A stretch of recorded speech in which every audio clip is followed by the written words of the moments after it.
Up at the house, actual house, it's a miracle, I tell you. Is a Dyson V7 replacement battery. Dyson, here is our V7 right here.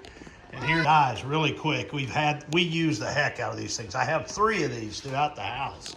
And okay guys, 3 screws. It took me a whole 5 minutes. They give you the instructions on the side of the box.